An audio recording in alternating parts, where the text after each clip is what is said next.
Chapter 100, Leg and Arm. The Pequod of Nantucket meets the Samuel Enderby of London. Ship ahoy, hast seen the white whale? So cried Ahab, once more hailing a ship showing English colors, bearing down under the stern. Trumpet to mouth, the old man was standing in his hoisted quarter-boat, his ivory leg plainly revealed to the stranger captain, who was carelessly reclining in his own boat's bow. He was a darkly tanned, burly, good-natured, fine-looking man of 60 or thereabouts, dressed in a spacious roundabout that hung round him in festoons of blue pilot cloth. And one empty arm of this jacket streamed behind him like the broidered arm of a hussar's surcoat. Hast seen the white whale? See you this? And withdrawing it from the folds that had hidden it, he held up a white arm of sperm whale bone, terminating in a wooden head like a mallet. Man my boat, cried Ahab impetuously and tossing about the oars near him, stand by to lower. In less than a minute, without quitting his little craft, he and his crew were dropped to the water and were soon alongside of the stranger. But here a curious difficulty presented itself. In the excitement of the moment, Ahab had forgotten that, since the loss of his leg, he had never once stepped on board of any vessel at sea but his own, and then it was always by an ingenious and very handy mechanical contrivance peculiar to the Pequod, and a thing not to be rigged and shipped in any other vessel at a moment's warning.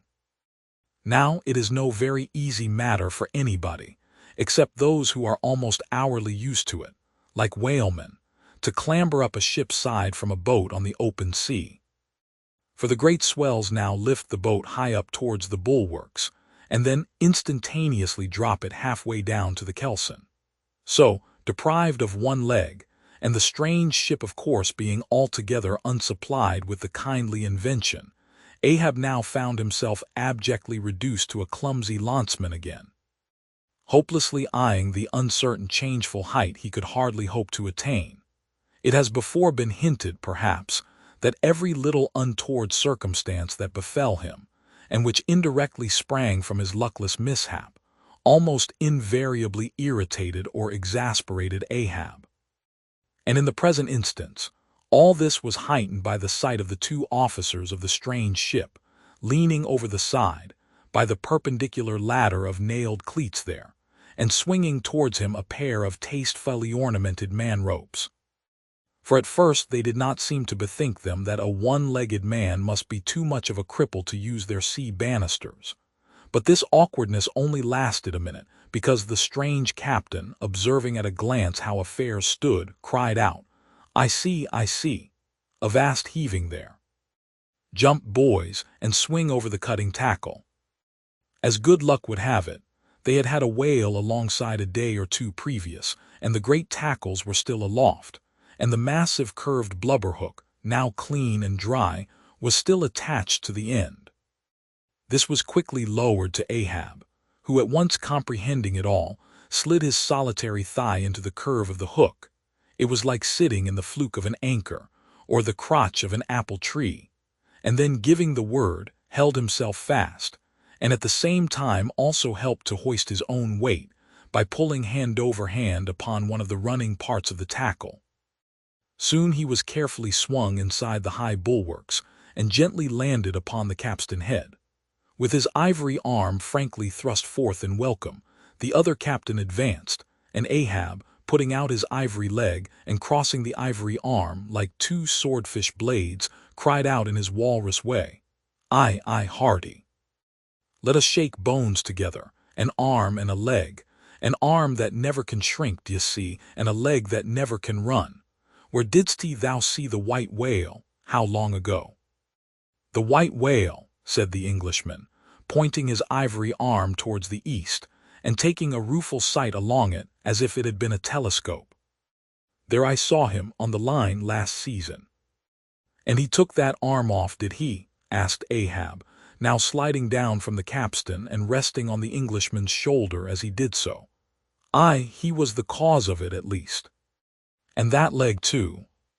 Spin me the yarn, said Ahab. How was it? It was the first time in my life that I ever cruised on the line, began the Englishman. I was ignorant of the white whale at that time. Well, one day we lowered for a pod of 4 or 5 whales, and my boat fastened to one of them.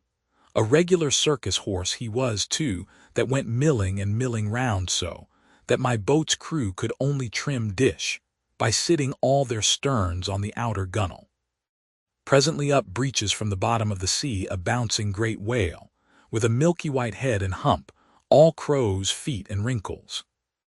It was he, cried Ahab, suddenly letting out his suspended breath, and harpoon sticking in near his starboard fin. Aye, they were mine, my irons, cried Ahab exultingly, but on. Give me a chance, then, said the Englishman good-humoredly. Well, this old great-grandfather with the white head and hump runs all afoam into the pod and goes to snapping furiously at my fast line. I see, wanted to part it. Free the fast fish, an old trick, I know him. How it was exactly, continued the one-armed commander, I do not know, but in biting the line it got foul of his teeth, caught there somehow, but we didn't know it then. So that when we afterwards pulled on the line, bounce we came plump onto his hump, instead of the other whale. That went off to windward, all fluking. Seeing how matters stood, and what a noble great whale it was, the noblest and biggest I ever saw, sir, in my life, I resolved to capture him, spite of the boiling rage he seemed to be in. And thinking the haphazard line would get loose, or the tooth it was tangled to might draw, for I have a devil of a boat's crew for a pull on a whale line. Seeing all this, I say, I jumped into my first mate's boat, Mr. Mounttop's here, by the way, Captain Mounttop, the captain. As I was saying, I jumped into Mounttop's boat, which, d'ye see, was gunwale and gunwale with mine then. And snatching the first harpoon, let this old great-grandfather have it. But Lord, look you, sir, hearts and souls alive, man.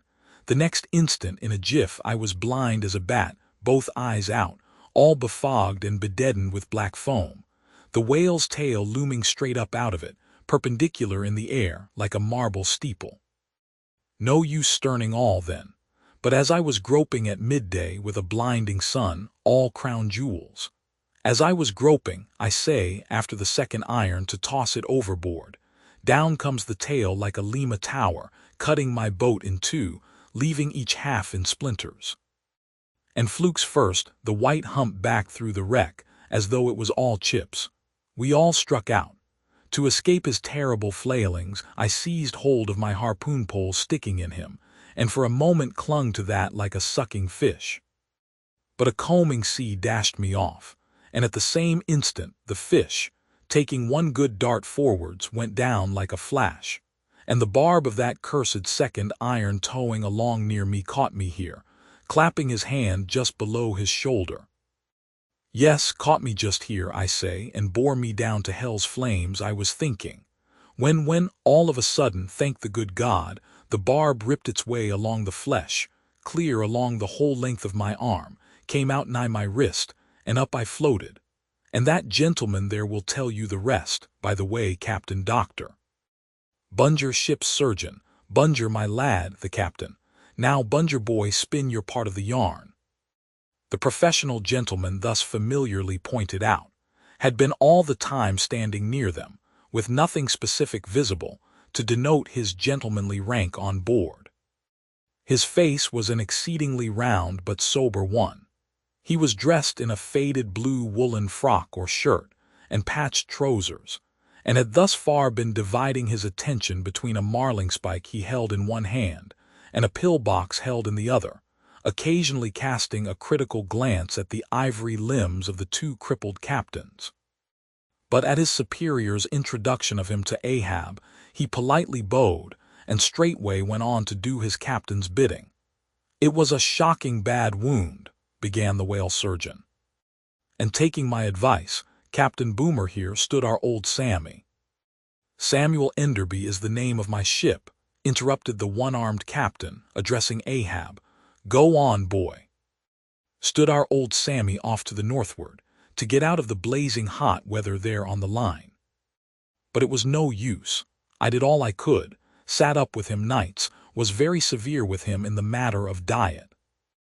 "Oh, very severe," chimed in the patient himself, then suddenly altering his voice, "drinking hot rum toddies with me every night till he couldn't see to put on the bandages, and sending me to bed half seas over about 3 o'clock in the morning. Oh, ye stars! He sat up with me indeed and was very severe in my diet. Oh, a great watcher and very dietetically severe is Dr. Bunger." "Bunger, you dog, laugh out, why don't ye? You know you're a precious jolly rascal. But heave ahead, boy, I'd rather be killed by you than kept alive by any other man." "My captain, you must have ere this perceived, respected sir," said the imperturbable godly-looking Bunger, slightly bowing to Ahab, "is apt to be facetious at times. He spins us many clever things of that sort. But I may as well say, en passant, as the French remark, that I myself, that is to say, Jack Bunger, late of the reverend clergy, am a strict total abstinence man. I never drink." "Water," cried the captain. "He never drinks it, it's a sort of fits to him. Fresh water throws him into the hydrophobia. But go on with the arm story." "Yes, I may as well," said the surgeon coolly. "I was about observing, sir, before Captain Boomer's facetious interruption, that spite of my best and severest endeavors, the wound kept getting worse and worse. The truth was, sir, it was as ugly gaping wound as surgeon ever saw. More than 2 feet and several inches long. I measured it with the lead line. In short, it grew black. I knew what was threatened, and off it came. But I had no hand in shipping that ivory arm there. That thing is against all rule," pointing at it with the marling-spike. "That is the captain's work, not mine. He ordered the carpenter to make it. He had that club hammer there put to the end, to knock someone's brains out with, I suppose, as he tried mine once. He flies into diabolical passions sometimes. Do ye see this dent, sir?" removing his hat and brushing aside his hair, and exposing a bowl-like cavity in his skull, but which bore not the slightest scary trace, or any token of ever having been a wound. "Well, the captain there will tell you how that came here. He knows." "No, I don't," said the captain, "but his mother did. He was born with it. Oh, you solemn rogue, you Bunger! Was there ever such another Bunger in the watery world? Bunger, when you die, you ought to die in pickle, you dog. You should be preserved to future ages, you rascal." "What became of the white whale?" now cried Ahab, who thus far had been impatiently listening to this by-play between the 2 Englishmen. "Oh," cried the one-armed captain, "oh, yes, well. After he sounded, we didn't see him again for some time. In fact, as I before hinted, I didn't then know what whale it was that had served me such a trick, till some time afterwards, when coming back to the line, we heard about Moby Dick, as some call him, and then I knew it was he." "Didst thou cross his wake again?" "Twice, but could not fasten. Didn't want to try to. Ain't one limb enough. What should I do without this other arm? And I'm thinking Moby Dick doesn't bite so much as he swallows." "Well then," interrupted Bunger, "give him your left arm for bait to get the right. Do you know, gentlemen," very gravely and mathematically bowing to each captain in succession, "do you know, gentlemen, that the digestive organs of the whale are so inscrutably constructed by divine providence that it is quite impossible for him to completely digest even a man's arm?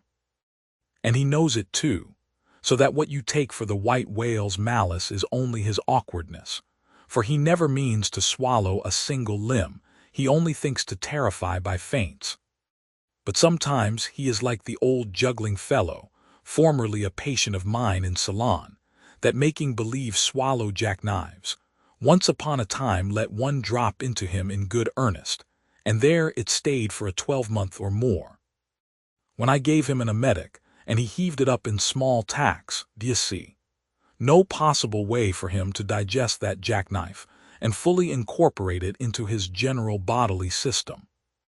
Yes, Captain Boomer, if you are quick enough about it, and have a mind to pawn one arm for the sake of the privilege of giving decent burial to the other, why in that case the arm is yours. Only let the whale have another chance at you shortly, that's all." "No, thank ye, Bunger," said the English captain. "He's welcome to the arm he has, since I can't help it and didn't know him then, but not to another one.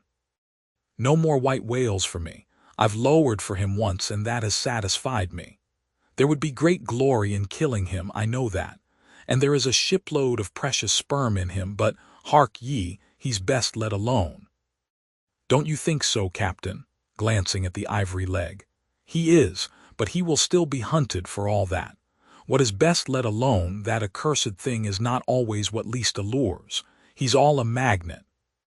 How long since thou saw'st him last? Which way heading?" "Bless my soul and curse the foul fiend," cried Bunger, stoopingly walking round Ahab and like a dog strangely snuffing. "This man's blood, bring the thermometer, it's at the boiling point. His pulse makes these planks beat, sir," taking a lancet from his pocket and drawing near to Ahab's arm. "Avast!" roared Ahab, dashing him against the bulwarks. "Man the boat." "Which way heading?" "Good God!" cried the English captain to whom the question was put. "What's the matter? He was heading east, I think. Is your captain crazy?" whispering Fedella. But Fedella, putting a finger on his lip, slid over the bulwarks to take the boat's steering oar, and Ahab, swinging the cutting tackle towards him, commanded the ship's sailors to stand by to lower. In a moment he was standing in the boat's stern, and the Manila men were springing to their oars. In vain the English captain hailed him. With back to the stranger ship and face set like a flint to his own, Ahab stood upright till alongside of the Pequod.